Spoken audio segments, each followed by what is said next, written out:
The eyes truly are the gateway to the soul, and this is particularly true in body language. And when looking at somebody and trying to determine what thought process they're in, you have to observe the movement of their eyes. When observing somebody and observing their eyes, it's important to understand that they will normally be communicating from one of four channels, either a visual channel, an auditory or hearing channel, an emotional feeling channel, or a channel where they are constructing an answer.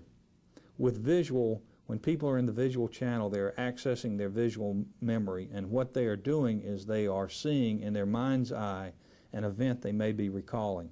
When people do this, their eyes will often look up at the ceiling or move back and forth across the top of their eyelids. This is accessing visual memory, and a large percentage of people are visual type people where they use visual memory more than any other type. Another type is auditory or hearing memory. People will hear a conversation that took place. If you ask a question about what was said or what did they hear, you will often see people go into auditory or hearing memory as they're recalling that event. They can recall a conversation or they can recall noises, and when this takes place as you're observing their eyes will often go off to their left. It would be your right, and sometimes you will see them give the answer and stay in auditory memory. That is where the eyes are often looking over to their left-hand side.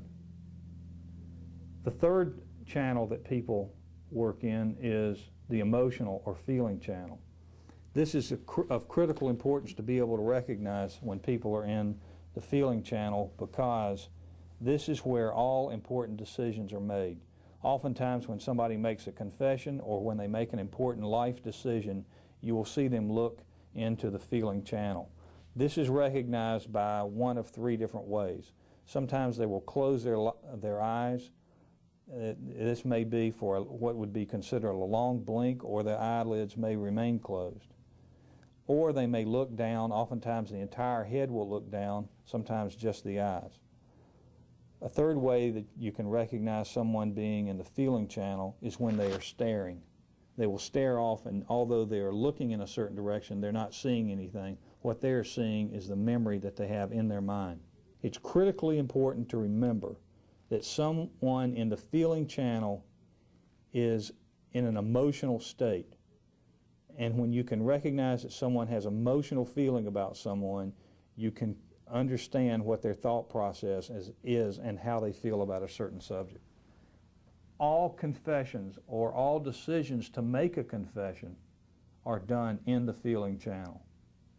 The fourth important thing to recognize about eye movement is when someone is in what is called construction.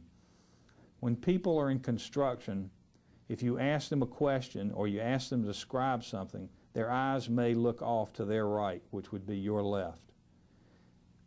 At this time, people are either constructing the answer that they want to give you, which could be truthful or honest, or they are constructing something less than the truth.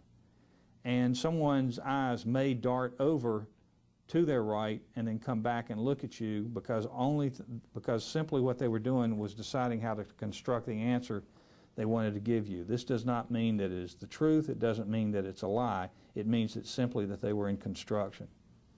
The thing that's important about understanding when people are in the construction channel is that the longer they stay in construction, the more likelihood that they are in fact putting together something less than the truth.